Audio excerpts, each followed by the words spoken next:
Hello everyone and welcome to the Constructive Criticism Network. This network is here to help you improve at Magic the Gathering at every level. From Pauper Leagues to Top 1000 Mythic, we've got you covered. If you want to hear the entire network, head on over to our sponsor at PureMTGO.com, where you can hear each and every show, each and every week, and check out their sponsor, MTGO Traders, and tell them that the CCMTG Network sent you. Now sit back, enjoy the show. From YouTube, podcasts, and more, here's this week's episode from ConstructiveCriticism.com.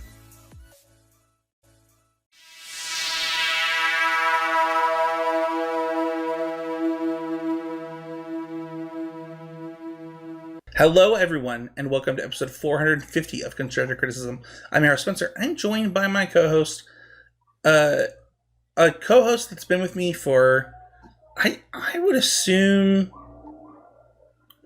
close to 300 episodes at this point.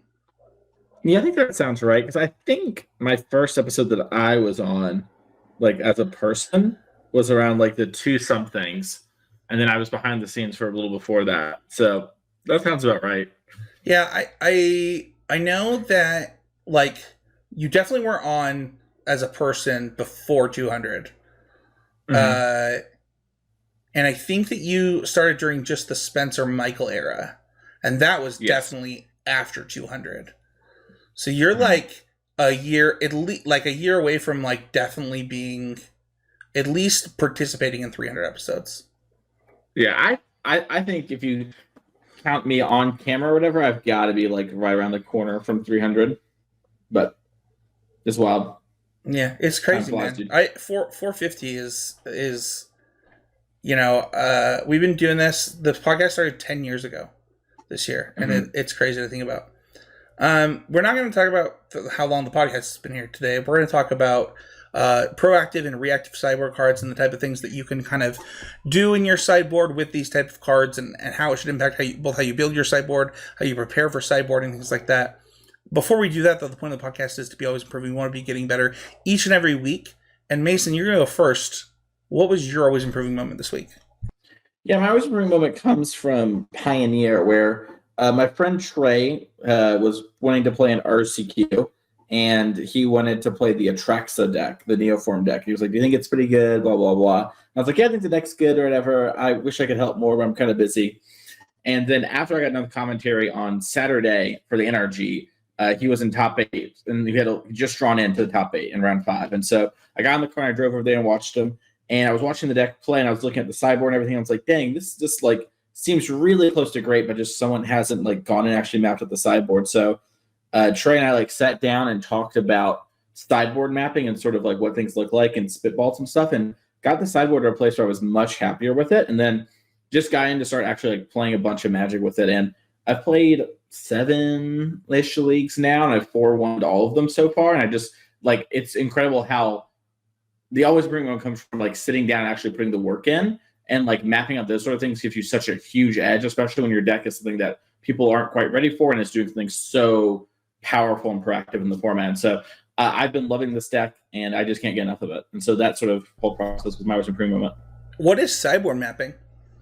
So like we laid out our sideboard and just talked about exactly where we wanted every card in every matchup. And specifically the thing that sort of spurred this was the deck. Like a lot of people are playing 2 to 3 duresses in the sideboard, and it was just like, we never want to be a 7 duress, like a 7 discard spell deck. Like that's not how your deck actually functions. And so we looked at how we wanted to bring everything in, and then just fit cards to fight those matchups, and then make sure the sideboard's small every time. So there's one matchup in the entire like guide that I have that has more than 5 cards being brought in, and almost every matchup has 3 to 4 cards. And you're just doing a bunch of small changes, because with the tracks that you actually see so much of your deck, and you just want to take your card that's sort of the weakest in the matchup and then replace it there. So we mapped out how we wanted to sideboard every single thing, how we want to take the approach, if we want to take a tempo game plan or a combo game plan, because the deck can do both. And then just like got in the league and just immediately like barely lost one with the 5-0, and just like it's been like that every single league I played. Or it's just been, my deck is great, I keep crushing it, and so is Trey. So it's been awesome. Also, I have to work with him forever, so it's been nice. Yeah, I love Trey, and I love hearing this. Man, I feel like I've tooted the horn that you're tooting right now like way too many times on the podcast. People are sick of me saying it, but you should do this. Like, Like, you should have a reason for cards that are in your sideboard. Like, one of the things that's happened to me a lot in coaching, like like historically, is like people want to go over deck lists with me, and they'll go over their deck list. They're like, "What do you think of this? What could I do to improve this?" And one of the things that comes up is like, "Why do you have 2 disenchants in your sideboard?" And they're like, "For artifacts and enchantments." I'm like, "That is not a reason. That is not a reason to have. That is not a reason." And what Mason is suggesting here is, I think we did an episode on building your own sideboard guide, and I think we've actually done multiple on it. And I would highly recommend doing exactly what Mason's talking about, like sitting down and talking about this, because it is both will help you improve as a player. And then Mason, this is something that you and Henry were tweeting about today. But like the value, the extra value it gives you when you actually buy a sideboard guide.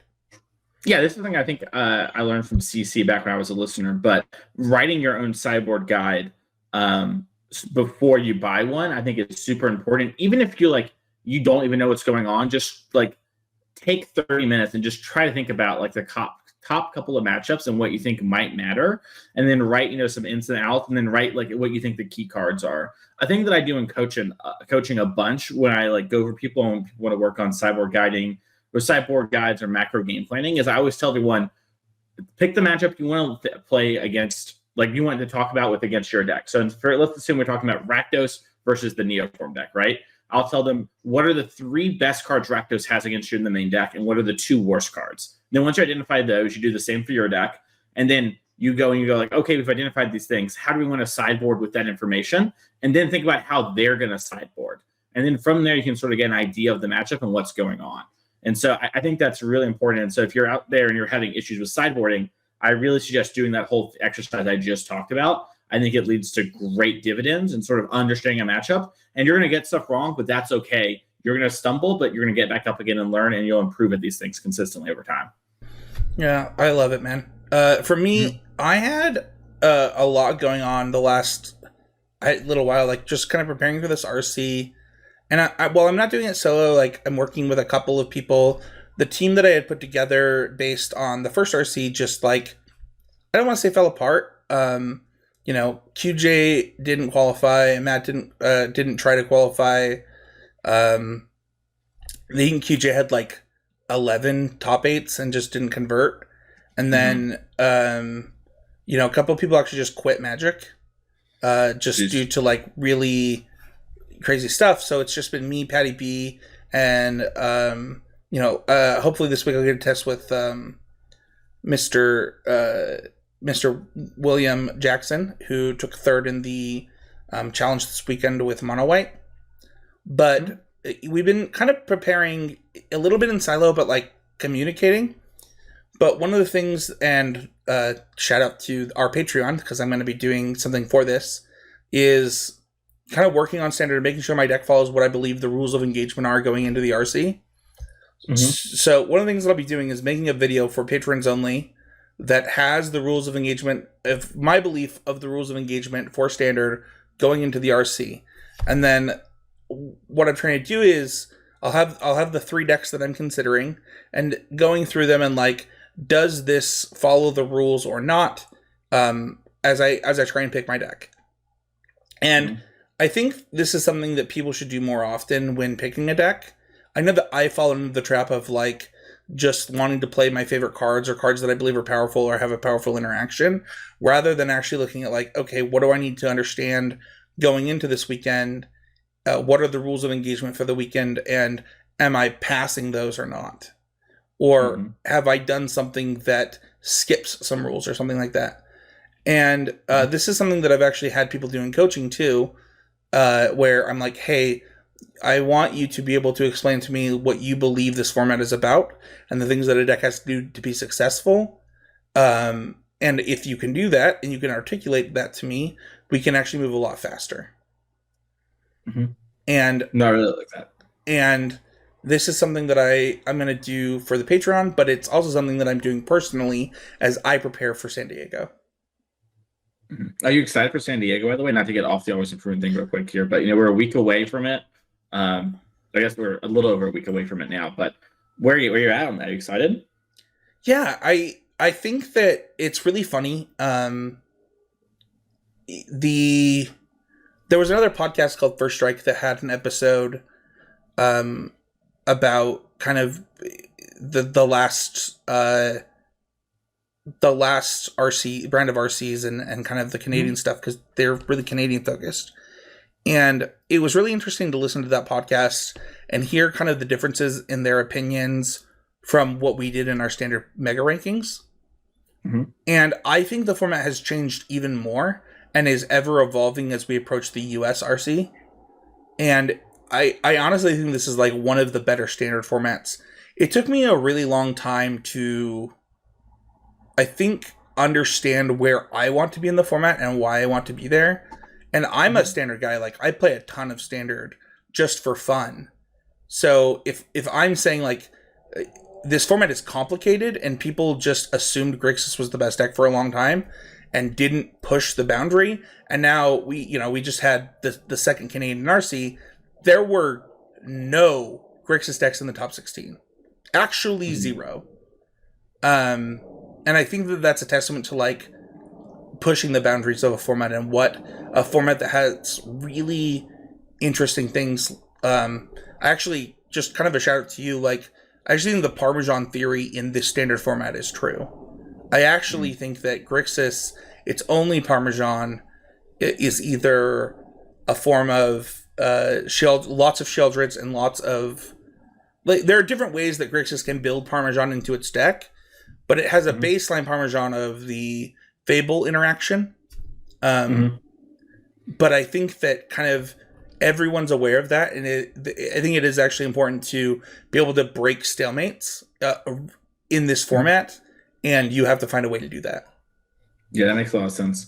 And also, I think one thing about when just talking about like the no Grixis in the format, this is often what I'm talking about when I say formats are sometimes more fun when there's not a ton of pressure, right? Like, because there wasn't so much pressure on standard before this RC season, there has to be all this exciting development, right? And like players got to figure out all these new cards, and like some of these cards and decks have basically been here since before All Be One, right? Like Esper Legends doesn't have that many All Be One cards in it, you know? And so I think that like it's really cool to see sort of the innovation and like what happens when players actually try the format and really push the boundaries and have the incentives to do it. And I don't want to take anything away from the people that have been like in the challenges for the last X months, right? Like there are people that have been crushing challenges with Grixis, crushing challenges with Mono Blue, crushing challenges with Mono Red even. And that takes nothing away from them. We're saying that they've developed the set of rules of engagement, and now people have to attack those rules. Yeah, I think it felt like I was diminishing someone's accomplishments. It wasn't the intention. I'm not saying that you are. I'm saying like that. Well, this will be something that we have to talk about when we get to seasonal play, right? Mm-hmm. Which is that some amount of seasonal play is about recognizing where to pick your spots, and one of my teammates was really surprised to hear that the biggest challenges have actually been standard challenges lately. They're like, oh my gosh, it's been modern challenges for 2 years. Like, yeah, well, guess what? Standard challenges are always X number of people now. Both of them. And, that's the pressure on the format, right? It's that people believe they have something, they want to try it, and they want to put their money where their mouth is. Yeah. Yeah, and I think it's really unfair to ask because before standard challenges were always 60 to 80 people, and they were like kind of the same people, right? With like a small amount of churning. Yeah. And that's unfair of anyone to solve any Magic format, right? Yeah. It's sort of like not doable. I wouldn't put that on any group of players. And so, it really takes the whole hive mind, and things have to adapt, and there has to be incentive for the work to go. And I think we have that now with the Pro Tour, and it's super cool. I feel like we got really off basis a little bit, and that's my fault there. No, I think we stayed on the rules of engagement. I tried to keep it on track there, but we actually just for if people are like, what does this mean? What is Spencer talking about? It's not in the next 2 months, but we do actually have a quote unquote rule series in the backlog of shows to be doing. So, all right, that's it for Always Improving. Let's move on to Patreon. Patreon is the way to support your favorite podcast creators. One of the things that we typically do is we give a shout out to our newest patrons. We have no new Patreons this week, but one of the really cool things as we get into our housekeeping is one of our benefits is that if you are a patron of $10 or more, you get free entry into our quarterly opens. These are events that we do online for all the listeners to compete against each other. We have a trophy. We also follow the format of whatever the current season is, quote unquote, for the RCs. It's really fun, and it's been cool. I got to look at some statistics today for our last two, and we're going to be announcing that one today. So if you want to become a patron of $10 or more, you get access to early access of the show, live shows, all the Patreon posts that I do, whether it's decklist stumps for standard that I do every so often.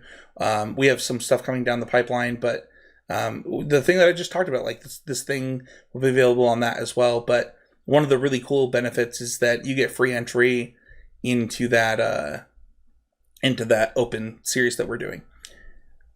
Let's talk about housekeeping though, Mason, because we're looking for sponsors, and I got a question from a listener. They were like, yo, what's with the fake sponsors? And I was like, I forget that people are not listeners of the Even Odds pod that listen to this. Where did the fake sponsors come from? Well, the fake sponsors came from Ludwig. So if you know popular streamers, Ludwig actually had a podcast a long time ago. And myself and Trey, who I talked about earlier, we had a podcast on the CC Network called Even Odds, and I would watch Ludwig's podcast, and they always did these fake ad reads, right? And their ad reads would be for things like, seal milk. It's what your kid needs to grow, or whatever. They would always straight sell it, face it, just like things like that. And I was like showing it to Trey, and I was like, God, we should just do that on our show. It would be really funny to have something like that. So that's where like the Sage Juice and car insurance, and we had like this sort of sponsor spot here, and it's like, we might as well just have a little fun in the episode while we don't actually have someone to put in this spot. And so we just did some fake ad reads. And I know a couple people, Spencer, fell for Bosay Juice. I had people message me. I did too. People actually asked me about Bosay Juice. And what was funny is the comment that brought me to this point was, I thought that you guys got real new sponsors. And then Golden Goose Gaming, when Spencer read the website and it was ridiculous, I finally realized they weren't sponsors for the podcast. Yes. So, one, we are so good at reading fake ad reads that people fall for them. So, if you want to sponsor the podcast, reach out to us, ccmtg.info@gmail.com. We can write fun ad reads to engage our listeners. And, we have, I'd be happy to pitch to you. Check us out. However, I want to give a swag store update. I got a CCMDG shirt today. Are you wearing it? I'm not. I don't like the layout of the CCMDG shirt, so I'm going to change it. And I want people to know that. I'm a fat guy right now. I haven't always been a fat guy, but I recognize when something needs to be fixed and changed. And one of the pieces of feedback that I had taken is that the way that the CCMDG shirt was laid out was not good for women because of how we had it. Anyway, it wasn't good for women. And so I changed it, and then I looked at it today and I was like, well, this isn't good for me as a fat person. And so there will be multiple options for t-shirts available in the swag store before this podcast is even posted. It'll be something that I do before the podcast even goes up. So you can check out the new swag store and the new options available for t-shirts. I'm always looking to improve stuff like this. So if you buy something, you don't like how it looks, you don't like the feel of it, let me know. I know that we've had a lot of swag store purchases since we started doing this part of the segment. And I'm always looking for feedback on things we can do to improve it. So, Mason, do you want me to announce the next thing, or do you want to do it? You do it. It's your sort of the thing you take the lead on, All right. So we teased it last week, but we do have a sponsor, and are ready to announce the next CCMTG Open. We are a little late, and I want to be transparent with listeners that the Q1 Open is technically happening in Q2 for CCMTG. 4/23/23 is the date. It's the best date available to make sure that we're not interrupting people's schedules with different major events across Magic the Gathering. But yeah, April 23rd, 2023, Pioneer on MTGO. We're going back to MTGO. It is Pioneer season. And one of the really interesting things of different types of feedback that I've gotten is like, how do I prepare? What do we do for seasonal preparation? And as somebody who tried to do seasonal preparation for Pioneer on Arena, I don't think it's worth it. I don't think that it's worth your Arena investment. I don't think that it's worth your time. I honestly think that like when Pioneer season comes, you're going to see massive Pioneer events on MTGO. You're going to see Pioneer leagues pop off. And until Explorer becomes Pioneer, we're going to support the format that is on the client. And yeah, so I already know we're going to get questions about why we're not doing Explorer on Arena. That's the reason. But I'm going to shout out our sponsor. We got Kayfabe Cards. Literally, we just had regionals for the Pokemon TCG, and if you got to look at that top 8, you might have seen Kayfabe Cards there. If you're a fan of Flesh and Blood, you might have seen them sponsoring the Flesh and Blood Pro Tour.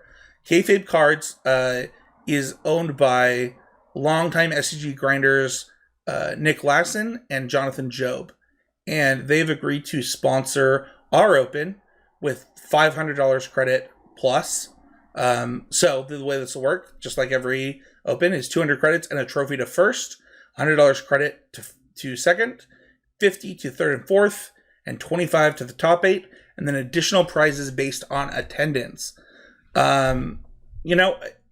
There's a small way to that'll change. They are a TCG Pro store, so the way that it'll work is you will place your order for in-store pickup, and then you'll just call them and they'll switch it and make it, use your credit. But yeah, other than that, it is a really great sponsor. They are kind of an up-and-coming card shop here locally to me, but they are from, areas, and they're two long-time Magic players. Nick has judged Pro Tours and played on Pro Tours. Jonathan Job was a mainstay on, the SCG circuit. It's really cool to get to work with these guys that have both been friends of the show for a long time, and also just, they're just good guys that have made a really good product in their store, and I'm really excited to work with them. Yeah, we're really excited to have them sponsor the thing and work with them. Cannot wait to see how that all plays out. I can't wait to see what gamers bring for the Pioneer, right? Like, this is people. Mm-hmm. This is apparently not in my part of the U.S. Is this the most popular format in your part of the U.S.? No, it's Modern, not Close. Yeah, it's Modern, not Close here. But apparently there are parts where all of the RCQs, like literally 100% of them, are Pioneer, and that will be true when we do this. Yep. Well, that's the way the new system works too. So you got to get ready. Yep. All right, that is going to do it for housekeeping. Let's go on to our main topic. Today is a training ground segment. If you aren't familiar with our training grounds, these are typically episodes that you might want to save. These are things that we go over a topic that's going to help you improve at Magic. This isn't like a format specific thing for today. This is a long time evergreen style episode. So get ready for the training grounds as we talk about retroactive and proactive sideboard cards. So, Mason, this podcast, I think, correct me if I'm wrong, Kyle's a Patreon, right? Kyle's a patron of the show and friend of mine. Yeah, so talk to me. So this is suggested by a listener. Yeah, so Kyle, friend of the show and patron of the show, had this idea. And this is one of the things that, too, like if you're a patron of the show, we're always interested. We're listening to anybody, but if you're a patron, you're in the Discord, and we have some conversations about this sometimes, where basically Kyle was talking to Abe, and he was talking about, like, I think it'd be really good to talk about proactive versus reactive cards in your sideboard, because so often I'm not sure if I want to have like a bunch of cards like that are more reactive in nature or more proactive. So to give a quick example, and we're going to go over this in more detail, like a reactive card might be like Aether Gust or Negate, right? Like something that is responding to what's going on. A proactive card might be something like a Mirran Crusader or a Blood Moon, that sort of gets ahead of it. We'll go over that in more detail later. But that sort of sparked the idea in the conversation they had, and now we're here doing this topic because Abe's gone right now, and so no better time to do it than now, Yeah, it's funny. We moved this episode twice, and it's one that Abe really wanted to do, but kind of just due to scheduling, Abe just gets to be a listener and tell us everything we got wrong. Or right. Abe could just tell us we did this perfectly. We'll find out. I mean, we are going to do it perfectly, Mason. We're going to crush it. That being said, I do want to talk about like how we defined this in our meeting notes when we were talking about this. It was cards that react in your sideboard versus things that threaten your opponent. And I don't even know if that is how I would really describe this. I think we might have even gotten our initial description wrong. Yeah, I think what we were saying a little bit before the show, you and I sort of powering, make sure we're on the same spot here, is the way that I like it most. I'm not sure how you feel about it, but I sort of feel like reactive cards are things like Aether Gust, something that like needs your opponent's card in order to react to it, in order to be something. Yeah, I was thinking Disdainful Stroke, so I think we're in a really similar vein. Yeah, something that just like is so overtly something that you're bringing in to answer a specific problem. And while a card like Blood Moon, which I would say is a proactive card, answers a specific problem like lands or whatever, sometimes Blood Moon can also just be this thing that changes the way the game's played. So for proactive cards, I think sort of the definition that I like, or the way I like to think about it personally, is they're something that change something about the game, and they are like a thing on the board or a part of the game. So the Sample Stroke is a part of the game in the sense it reacts to what your opponent's doing, while Blood Moon sort of changes the game, where Stony Silence changes the game. I do think that there are cards that maybe fall into both categories, and we won't touch on those today, but like some number of discard spells can sometimes fall into this. I know that, for example, Mason, Thoughtseize is actually a really popular sideboard card for certain decks, or like Duress, and that both answers a problem and then pushes your solution. And that can happen. But we're not going to talk about those cards today. Yeah, we're going to be talking just sort of about like what the implications of these cards are, and sort of why you would choose to put them in here. And really, sort of my always improving moment sort of ties into this, right? Where it's like mapping your sideboard, having plans, and figuring things out. That is sort of what we're going to be talking about today through the lens of reactive versus proactive sideboard cards. Well, let's talk about reactive first. What do you think the definition of like a reactive sideboard card is? I think it is something that specifically responds to what your opponent is doing in order to be effective. So we talked about Negate, Disdainful Stroke. Those are things that require your opponent to play a card. I think like Rending Volley, I would say, is a reactive sideboard card. That's something that, needs your opponent to play a white or blue creature in order to actually do something. Yeah, a huge conversation as we look towards the RC. Just behind the scenes into the CCMTG Discord is Knockout Blow got a lot of conversation this week in our Discord. And how many Knockout Blows versus Sunset Revelries do you play in a deck like Mono White? And if you look at the results this weekend of the Canadian RC, you might see a lot of different numbers on these type of things, but they're doing the same thing. They're reacting to your opponent's game plan. Yeah, and that is sort of like why you choose these cards typically, is that these ones are more often like 8s or 9s at their specific thing.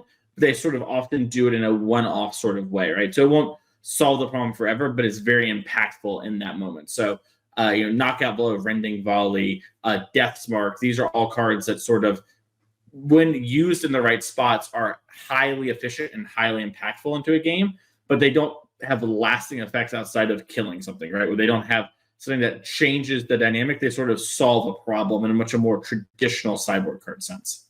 Yeah, in a lot of ways, like if you think about, I'm going to use Sheldred as an example because, as somebody that plays like a lot of green-red decks or a lot of decks that might have problems with 5 toughness, I think Mono Red has been playing things that kill 5 toughness creatures for the last like 2 years.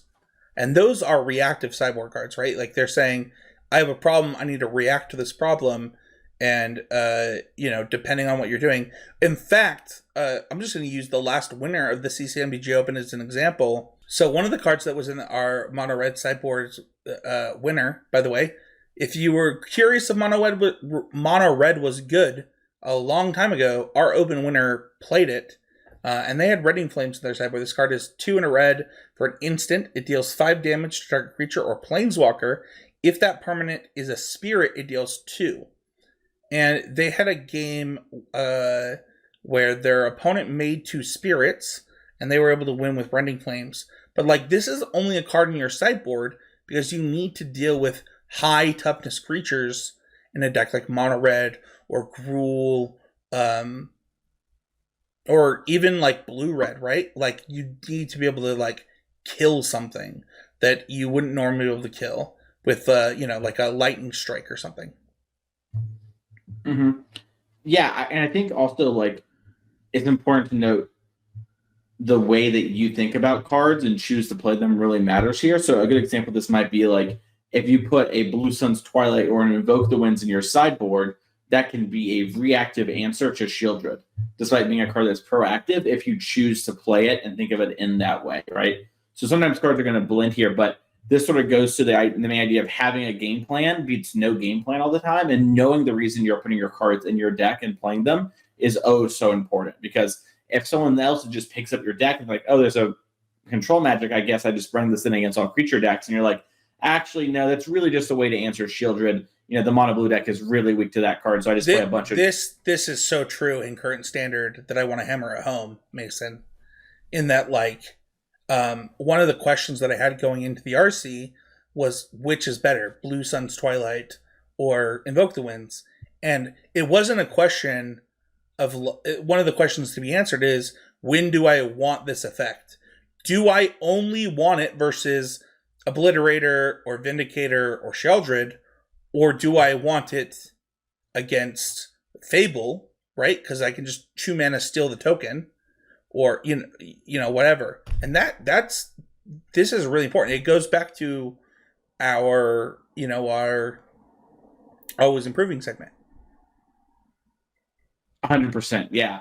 And sort of knowing what your plans are for those cards and the battles you're trying to fight really inform those decisions a lot. And so I just wanted to mention that on reactive cards because we're sort of talking about these cards in like a weirdly narrow range, but they often play more than we're saying here. But it's important to sort of have a way to categorize and shoebox them so that you can sort of then, once you have the idea, know how to play them and how to sort of angle your cards against other cards. So that makes sense. Well, I think, I don't know if now is the right time, but I think that a card can be both. Right, like you mentioned having a plan. Like this is something we harp on the podcast a lot. But one of the things that you need to be able to do is decipher like what am I trying to do with this card? Am I trying to be reactive or proactive? And we'll get into that later in the episode. But I want to talk about proactive cards really quick because this was actually hard for me, Mason, and I'm going to talk about this. Proactive cards are cards that you are putting the question to your opponent. You are saying, can you beat this? Can you do this? Did this make the game so difficult that you can't overcome this? And, I think Modern is a really good example of where these cards become more popular, where they're like haymaker sideboard cards in a lot of places. So behind the scenes, I currently have 3 Phyrexian Vindicators in my sideboard of mono white as one of the decks for the RC, Mason. Why would I do that? You want to beat up on creature decks. Yeah. Basically, this might change because of the results of the RC in Canada, but like, as somebody that really likes creature decks, like, this card is impossible to beat in a lot of different cases. If it lands, you like draw 3 cards for free. You can attack your opponent. It's a 4 mana 5/5 flyer, so it beats down really well too. And that's just standard. And if you think about formats like Pioneer and Modern, like they get way better. They get so much better, Mason. Mm-hmm. Yeah, the efficiency rate really goes up as those formats go backwards, and that's the other part of this whole thing is that proactive sideboard cards can be things like you mentioned before the show, like Blood, or at the beginning of the show, like Blood Moon and Stony Silence. But also these like threats are also these proactive sideboard cards.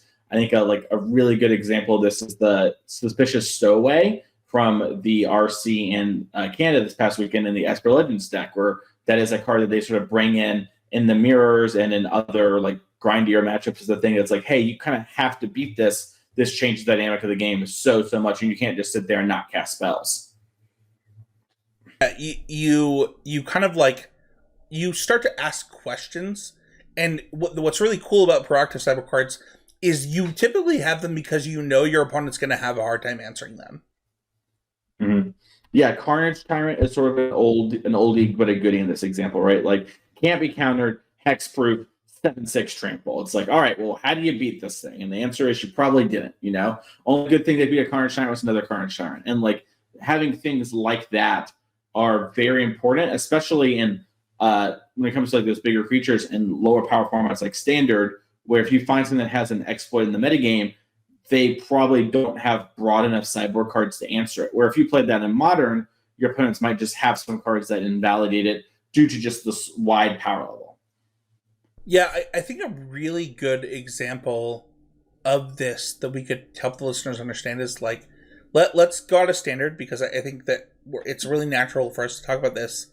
But any time that you have, something that is pushing the boundary, right? And I don't want to ignore something like Blood Moon or Magus of the Moon.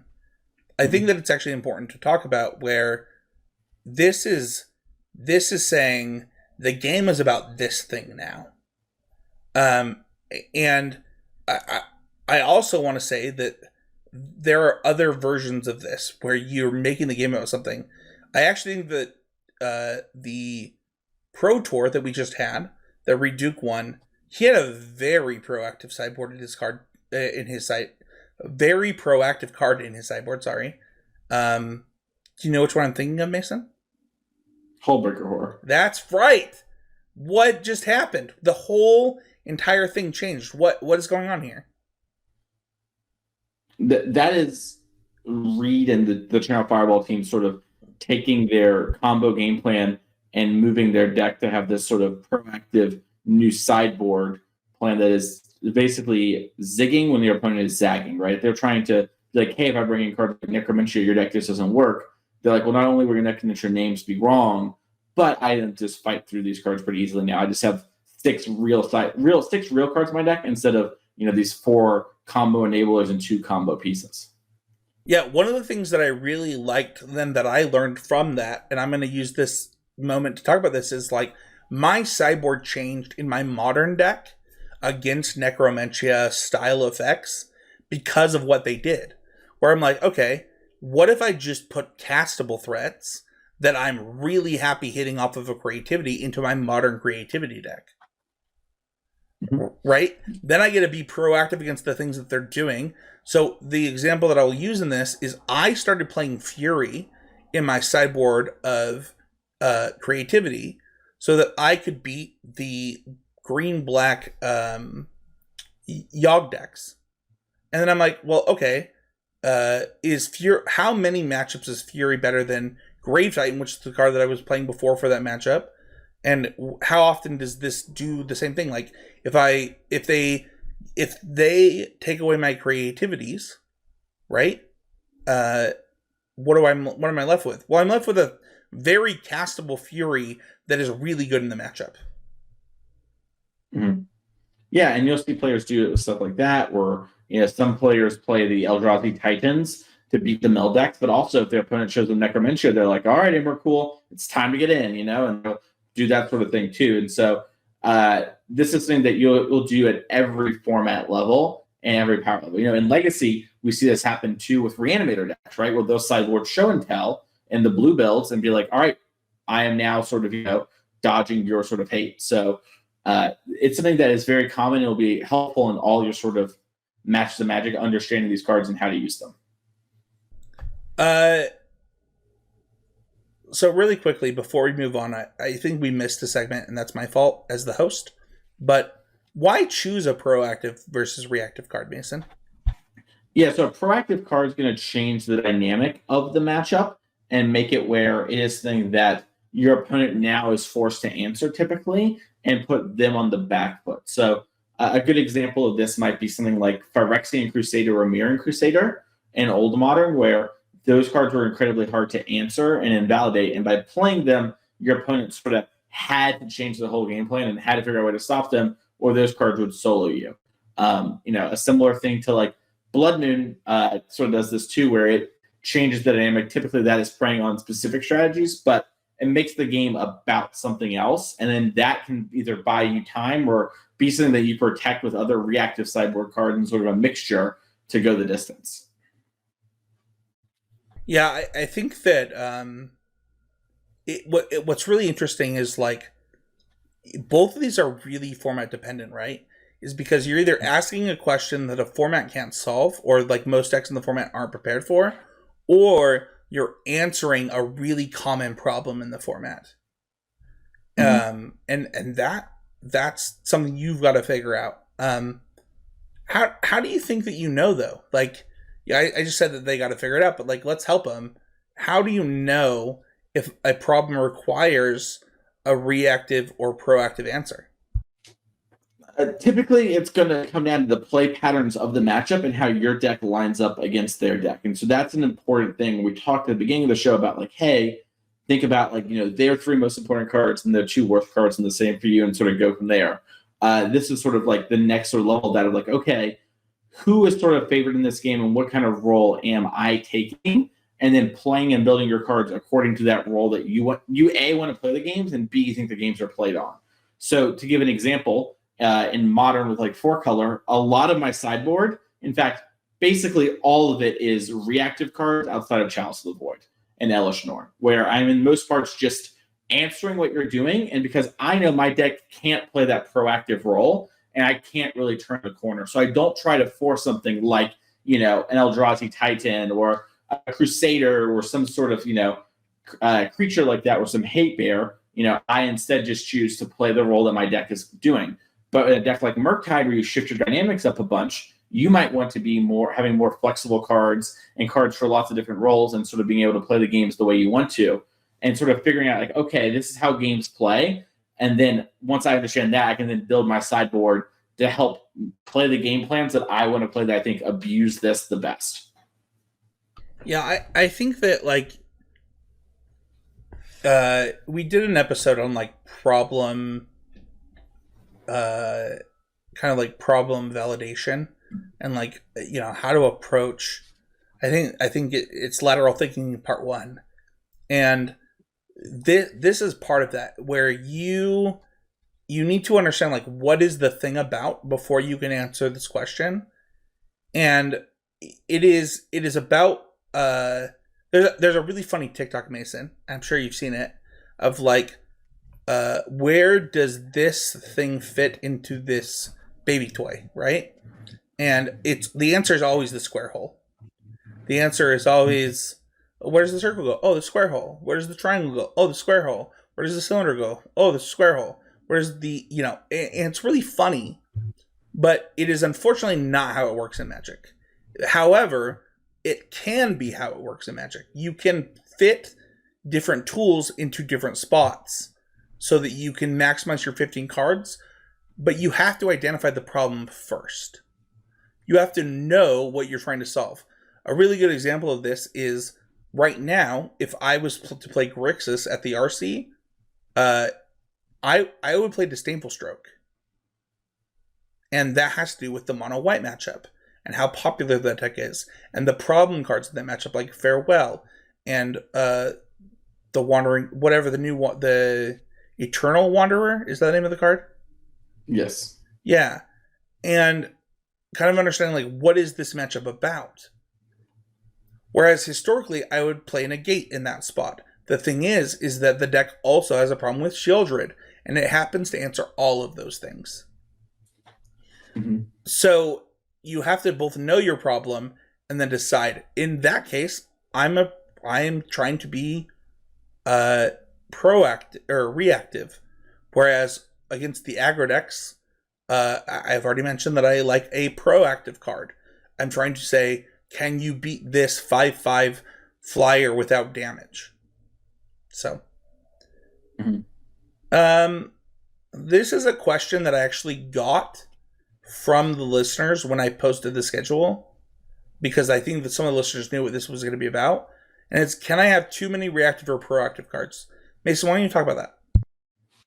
And so it really matters much more about your plan. So the short answer is probably, but most likely, if you've built your plans correctly, it won't super matter. So I will use a current example of where I have recently done this. So in the Neoform Atraxa deck in Pioneer, I have 13 reactive cards in my sideboard, because my whole deck is about changing the thing in the main deck that is trying to pick something apart with the better version of the sideboard. So a good example might be, I have 4 Raven Fieldmans. That's a white hate card. I take out 4 Thoughtseize because against mono white, it isn't what I want, right? And I have 2 proactive cards in Pack Rat in order to solve some problems against control decks, creativity, and the Spirits matchup. And I am basically knowing that my deck still works. And I spend a lot of time working on sort of the sideboarding, making sure that, okay, this deck still functions and I have a good balance. And this is where over sideboarding can come in, where if you don't do this and you just have a sideboard that's all reactive cards or all proactive cards, you could sideboard in a bunch of things and your deck no longer functions. But if you have enough things, if you have a bunch of a thing in one category, but you're not bringing them in all the time, your deck will still function, so it will work. So the answer to the question, in my opinion, is only if you've done the work to make sure your deck actually functions will it be a problem, and if not, it'll be fine. So this is a real question, though, because like, can I shout out Carmen really quick? Sure. Your partner Carmen is actually the one that taught me a really important lesson about this. I don't know if she did an article or if it was a tweet, but it was about over sideboarding. And one of the things that was really important is like, I follow the Willie Adel method of like building a deck of like beat aggro first, because if you can't beat aggro, you probably can't win an event. And then one of the things that I realized is that I overbuild my sideboard for aggro decks, because I build my main decks to be a mid-range mirror. And so I have to do specific things. And in this specific scenario, while we're talking about this in this podcast, the reason to do something like Phyrexian Vindicator is because it is a checkmate card. I'm saying, rather than dedicating X number of slots, I'm going to dedicate these slots so that I'm asking you a question now. And I think that the understanding is like, it is a balance. And what Mason is saying is that you have to balance your game plan versus your opponent's game plan and then make decisions. It is possible that your deck is all proactive cards. It's also, I don't think it's possible that it's, reactive cards. I don't think it's possible that it's all proactive cards. And that's probably a bad sideboard. Do you agree? Yeah, it would take a really specific scenario for your sideboard to be all proactive cards. It'd be really hard. You could have an all reactive sideboard. I believe that. I think that I can't think of a format where I would want that right now, but I have certainly had those sideboards in the past. The next question, Mason, is when I'm considering how my opponent is sideboarding, should I be thinking about how they're approaching this? 100%. So it's so funny. I didn't even realize how much, when I said earlier at the beginning, the always improving segment would circle in here. But if you remember, I mentioned you pick the cards, you look at how you're going to sideboard, then you think about how they're going to sideboard, because that is such an important part of this. Because when you are sideboarding, you want to sideboard for their game 2 and 3 deck, not their game 1 deck. Your opponent doesn't just shuffle back up; they change cards as well. So you want to be thinking about how they're sideboarding and work from there and consider like, okay, if my opponent is, taking out a bunch of, let's say Thoughtseize in the matchup, I don't want to bring in a bunch of Veil Summers if Thoughtseize is the only thing it hits, right? You want to actually sort of make choices that make sense with the sort of the way they're building their deck. And this is why I always encourage people to listen and get as much content as they earthly can about as many decks as they can, because it's great to sort of, if you're a 4-color player, like reading my sideboard guides, like sure, that's going to help you. But if you also have access to like a Murktide guide, or a friend who plays Murktide, you should be talking and listening and watching streams and reading articles, because you want to understand what they're doing for you so that you can make choices for the bigger picture. My team actually has a Murktide sideboard and list. I'm going to ask permission to post that for this, for this exact reason, and then answer questions, because I think that this is an opportunity for us to like help people understand like why are we sideboarding the way we are, why is our sideboard built the way we are. So let me talk to my team, and I believe that we can post this. So, yeah, I agree with Mason though. I think that this is something that I was not good at early on. Like I would often pick. This is kind of goes back to our last segment where like I would pick mono reactive sideboards to answer their game 1 decks rather than thinking about like proactive stuff. And this has changed a lot in Magic. I think that, when you see the number of Murktide decks, for example, that play like 2 Blood Moons right now, people ask different questions. They recognize the parameters of a format and the strengths of your own deck to try and capitalize on your advantages. But I do think that, it leaves you open to vulnerabilities if you don't plan your sideboard as an entire 75. And this is something that this podcast has talked a lot about, but probably not enough in the last couple years, is that you're not submitting a 60 plus 15. You are submitting a 75. And you need your cohesive 75 to exist. Yeah, so when you're building your deck and thinking about the sideboard and everything and having this cohesive plan, we can't understate how important that is, because you're going to play more sideboarded games than pre-boarded games. And that means that this is an important part of actually understanding this flow, and just throwing a couple disenchants for this and a couple kill spells for that and negate here. And then, I got this pivot threat. Like, I don't know what I'm doing. I just bring cards in. That is fine if you just want to play Magic casually. But if you really want to compete and play RCQs, you need to have a good, thorough plan for every single thing you're doing. And you should be able to say something along the lines of like, the way I should say this is, you should be able to answer my questions. If I come up to you and I'm like, hey, why do you have Pack Rat in your sideboard? You should be able to instantly say, yeah, I know a creativity player's all sideboard out. There's spot removal, spirits players, they can answer resolve threat. And I just need some card that is a pivot threat in this matchup. So I've gone for Pack Rat for those reasons. And it doesn't even matter if that's the best or the worst card for the matchup. Having a plan beats no plan, and sort of working with all that. Did Michael Hinderocker just join the show again? That was the most Michael Hinderocker answer I've ever heard. I loved it. That was great.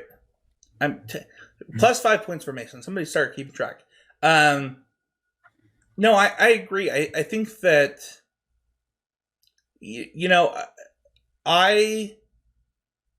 I use a lot of like my examples because like that's what I can do. But I think we see it in a lot of different sideboards, a lot of different main decks. And the players that have success, they have clear game plans. And I'm going to use Smash as an example. This weekend I got to watch Smash Summit 6 for Ultimate. And there is finally, for the first time in a long time, a debate of who the best player in the world is in this game between, I think, Akola, Tweak, and MKLeo, for those who follow the game. But these are, MKLeo, for example, is like won every tournament ever in this game for a long time before kind of falling off and the metagame changed. And then Tweak was always the second best player, and then this Japanese player who's really good kind of has come onto the scene and like questioned everybody with a character that is now considered getting banned. And what this has taught me in Magic is that Tweak, who plays 0 top tier characters, like actually 0, he plays, for those who know Smash, he plays Diddy Kong and Sephiroth, probably a B tier and like a C tier character. His game plan and his matchup knowledge has outweighed everything else that he does in a game where understanding matchups is really important, where there's 80 characters. And if you think about something like Modern, Pioneer, and Standard right now, we did a Standard episode, and I said on the show, Mason, that I think we covered only 8 decks, and I think there's more than 8 decks that deserve credit in Standard. And I don't know the last time that we could say that. I don't know either, to be honest. Like, this is the best Standard format maybe ever. I think people are underappreciating that going into, like, the RCs. I just think, like, one of the things that was really funny to me is, like, you know, Mono Blue was one of the most played decks at the first Canadian RC. And then Rakdos just crushed the second RC. And there was a clear understanding of, okay, people are going to play a lot of Field of Ruin. Let's not play blue in our Grixis decks and just play the best version of this deck that also is just better against aggro decks. I think that there are interesting questions being asked there, and what we need to understand, and the thing that I learned from Smash just this weekend, is that you can succeed with the right game plan. And I am not of the opinion that we need to play. I like what you say, Mason. This like a reasonable deck game plan, right?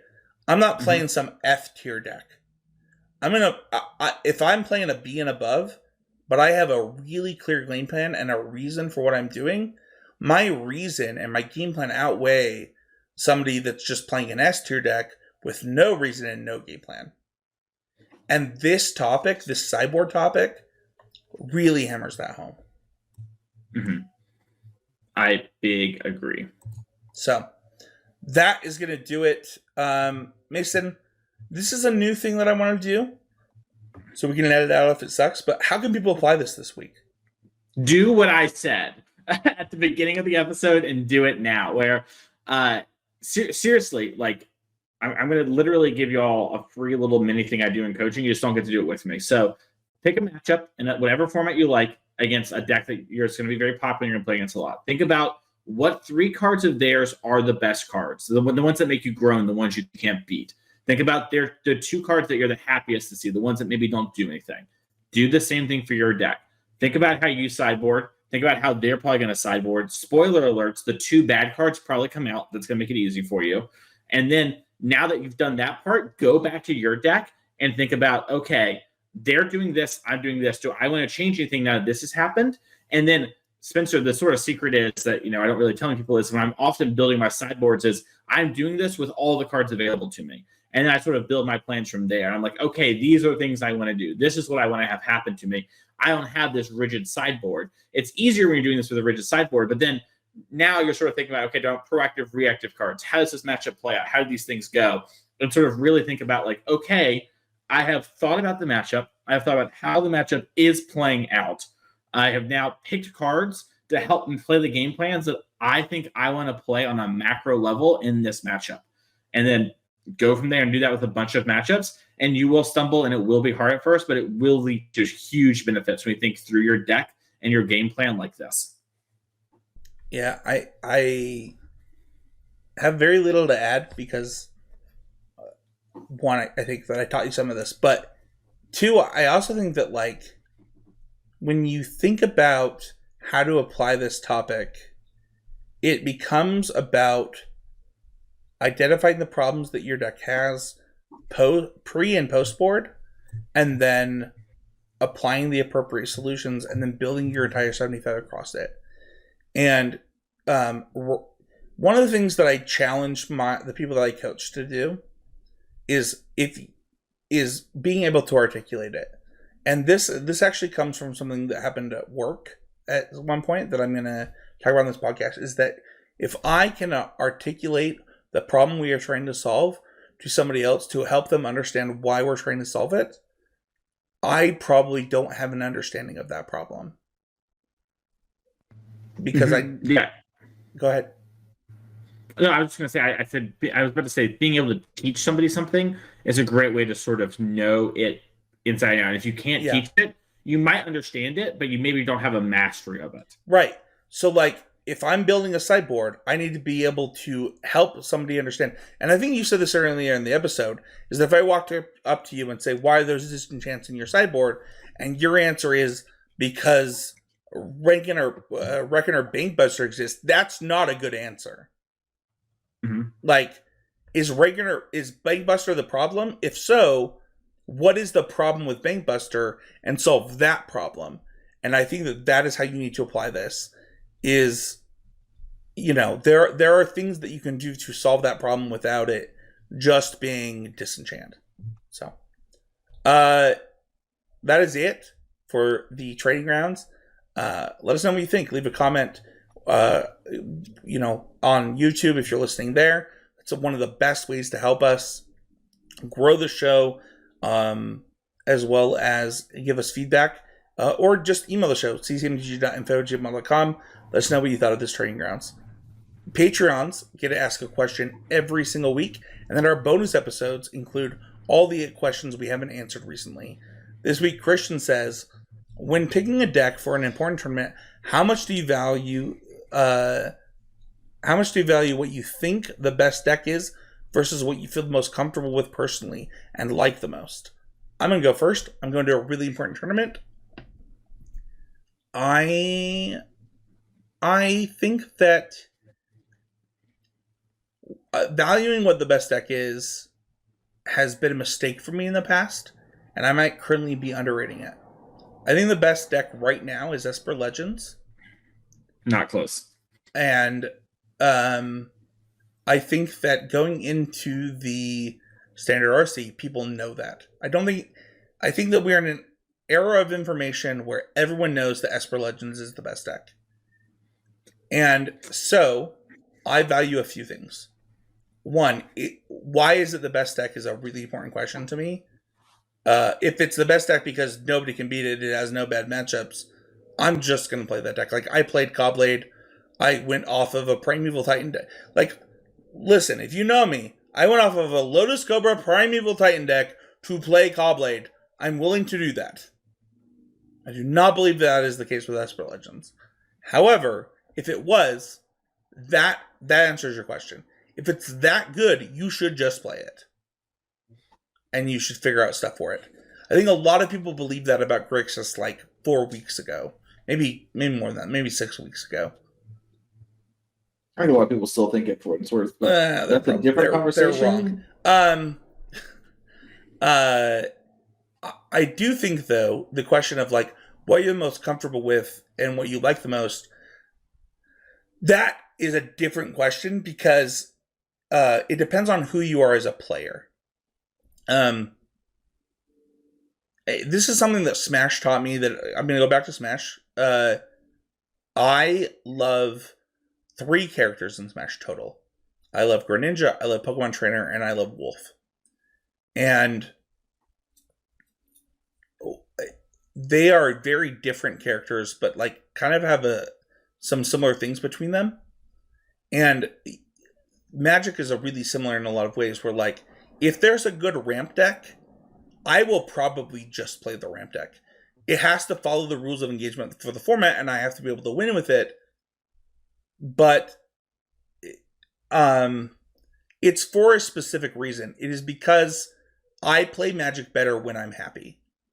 So I have to outweigh, like, how happy am I playing this deck versus how well do I want to do in this tournament versus how good is this deck?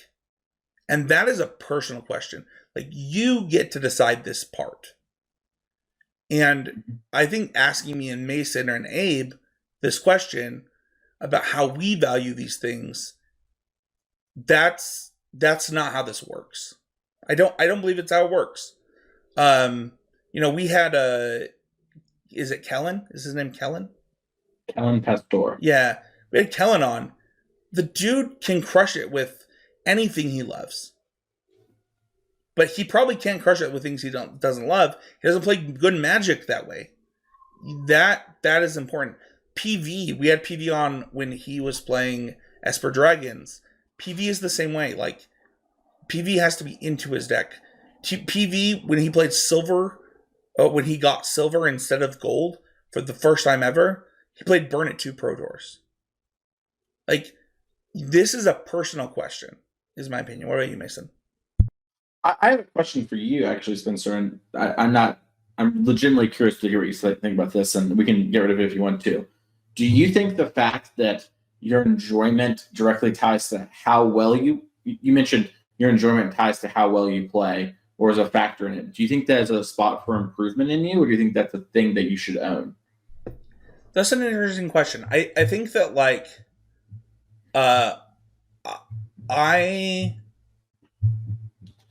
this is an interesting question.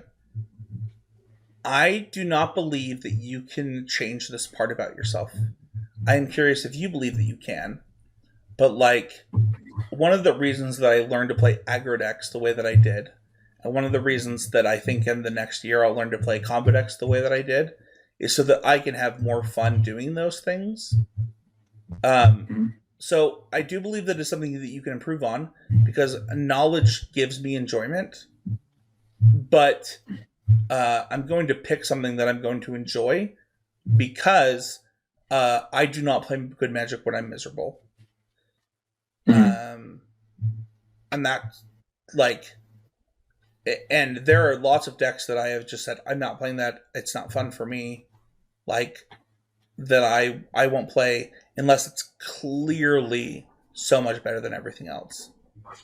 And I think that having that exception to the rule is already enough for me to be able to answer this question. Okay. That's kind of, I was just curious. You asked if I thought it was different. I think the thing is I find what is fun about the deck and focus on that, and I try not to think about what's fun and not fun. Like, I really do not like playing against the Mono Green Devotion deck in Pioneer. I find it to be one of probably the most unfun experience I've ever had playing competitive Magic on the regular. But I try to find, I played a lot of Mono Green and played against it a lot. I try to find the fun in things. And I also just try not to think about it at all. Like, a big complaint that people had during the beginning of the RC season last summer was, oh, this format's so awful. Oh, it's just Rakdos. Oh, it's like, or it's just Mono Green. It's all Mono Green. It's the only thing you can do, blah, blah. And they were all wrong, right? Like, we saw that very clearly as time went on. And some of that was new card shaping things a little bit, but I believe that Lotus Field probably could have adapted to Mono Green a little bit sooner and done a little bit better. And same for multiple decks. Like Arclight Phoenix didn't get any new cards. It could have been a thing that whole time. And so at the time, I just didn't care about whether the format was fun or not, because the fun part for me is getting to the Pro Tour and improving and playing Magic and figuring out how to solve the problem. So I think that we're basically in line. I just approach the fun aspect of it a little bit different. I frame it differently, so I think about it differently, if that makes sense. Not to say either of us are wrong. It's just like the opinion. To answer Christian's question, what I was going to say is very similar to what you said there at the end of, you need to figure out what your goals are in the event. Like, when I play League, sometimes I just play the worst things you've ever seen because I have this idea and I really want to do it, and that's fine. But when I'm playing like a big event that really matters to me, and I assume, like, by the nature of the question, the big event is something that you're traveling for or you've worked towards a bunch, I'm going to pick the thing that I think gives me the best chance of succeeding. And it's at minimum going to be a reasonable deck, which is something we mentioned earlier in the show. Of like, if I walk up to Reed Duke and Reed's like, oh, hey, Mason, I love being on the show. What deck are you playing? Whatever. And I tell him my deck, Reed goes, oh, that's totally reasonable. You know, like, that's a reasonable choice. And that, I think, is a big part of it, because it is really hard to actually metagame wide open tournaments in Magic.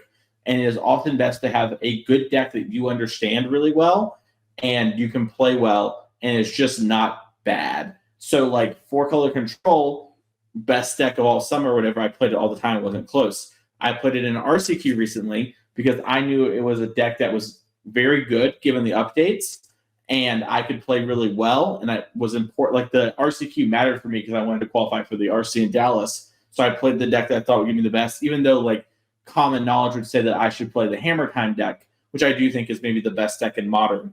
And I own that deck. But I played the 4-color deck because I just knew it was the thing to give me the best shot because I hadn't time to practice Hammer in 2 months. So to answer your question, you have to do those things. I think they got it. If you want to join the conversation, you can leave a YouTube comment with a question. You can join the Patreon questions. The bonus episode includes all the Patreon questions we haven't answered that month. So it's a great way to make sure that your question is heard.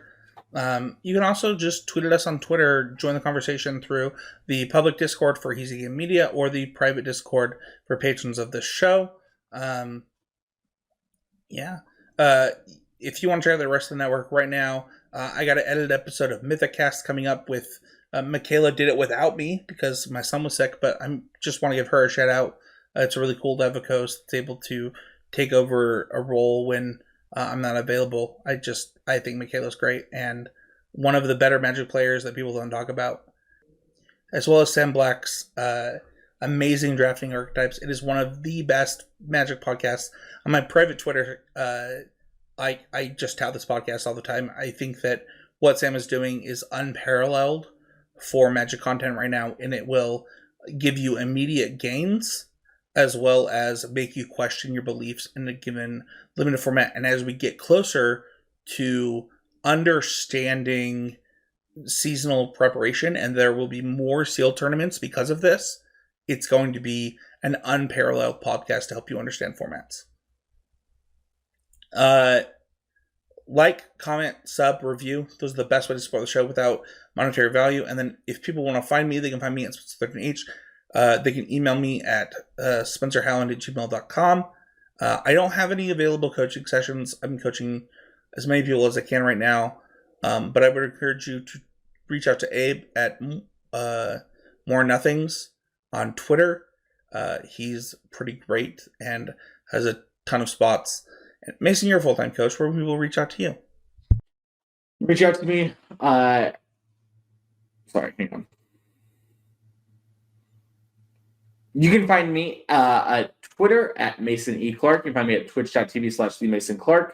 You can reach out to me via email if you want to talk about coaching as well. MasonEClark@gmail.com. I have a couple of availabilities open. I have some people who sort of wanted to do stuff with the RC and they're getting off now. So now's a great time to sort of hop in. And you can find my articles each and every week over at Card Kingdom.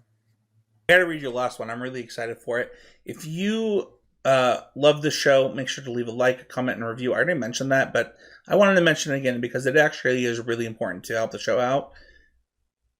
Every week on the show, we talk about what we learned because this show is about always improving. Mason, this was one of my favorite episodes. It went longer than I expected, mostly because I just was letting you go off, man. Like, I legitimately have not thought about how I was building my sideboards correctly in a long time. Not that I didn't know it, but like thinking about this episode and how I was building my sideboard and why I include cards is going to really help me for the RC. And, you know, I think that, you know, looking at my deck as a 75 as I prepare for this tournament, it's not that I learned it, but it's kind of like a good reminder. Yeah, I think that's something we talk about a lot here, and you'll see me mention it sort of in passing and always improving segments where it's like sometimes we're going to have repeats or work on the same thing for a while because just because you got something down in the past does not mean you have it down forever, and you often have to stay constantly vigilant in it. Mine sort of came from our conversation there. Well, one of the things I was saying on highlight here, it comes away from the thing you love and like does it affect your game plan how to do it. And I think hearing the way you talked about it was very interesting and really opening on sort of like we are saying similar things, just viewing them differently. And I think that is always really interesting and really sort of telling. And so there's a lot of little things in the episode. I think that was the one that sticks out to me the most and it's going to carry with me going forward. Yeah, I mean, you also challenged me there. It was going to be mine, but I didn't want to, like, I hadn't thought about it yet. But it is interesting, like, why don't I enjoy this thing? And is it because I don't understand it? Is like a question I'm going to ask myself. Mm-hmm. Or maybe I'll frame it there. Listener, what was the thing you learned the most in this episode? Tweet at CCMTG and let us know. And we will see all of y'all next week for episode 451 of Constructive Criticism.